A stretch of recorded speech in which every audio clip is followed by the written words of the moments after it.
Je parlais d'ethnométhodologie appliquée au milieu des avocats. L'ethnométhodologie permet d'étudier différents milieux professionnels, de voir comment ils comprennent, comment ils fonctionnent.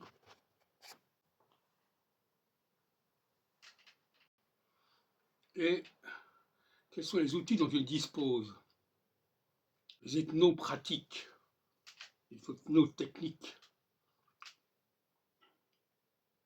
Alors, je me suis lancé dans ce milieu juridique depuis plus d'1 an.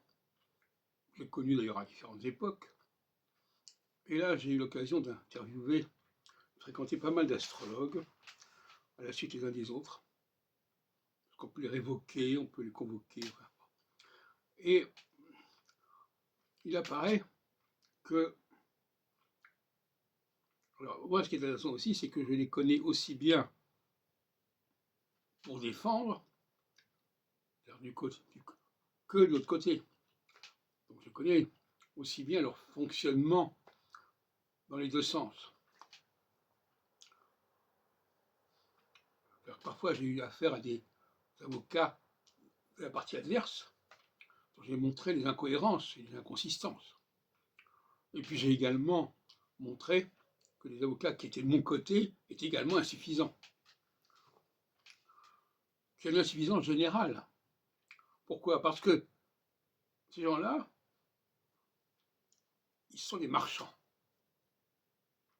Et quand on est un marchand, on a un temps qui est compté. Le temps des avocats est compté. Alors, par conséquent, ils n'ont pas le temps de faire énormément de travail. Ils sont obligés de bâcler leur travail. Alors, ils ne peuvent pas faire une recherche sérieuse. Il y a des tas d'éléments qui vont leur manquer dans leur dossier. Ils ne savent pas constituer leur dossier, ils ne savent pas faire des recherches. Les policiers sont plus sérieux que les avocats. Parce que les policiers ne sont pas payés à la tâche. Donc ils peuvent continuer leur recherche indéfiniment. Alors que les avocats, eux, bon, voilà. Ils font ce qu'ils peuvent dans un temps prescrit, stipendié, et c'est un travail bâclé. En tant que thèse de doctorat, ça ne vaudrait pas grand-chose. Des tas d'éléments qui sont oubliés, qui sont négligés, qui ne sont pas approfondis.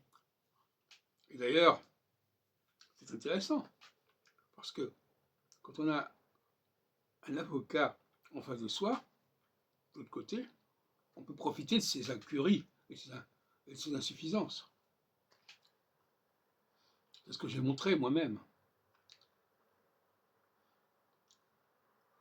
On sait très bien ce qu'ils ne vont pas prendre en considération. Et parfois, ils présentent des pièces qui vont contre leurs intérêts.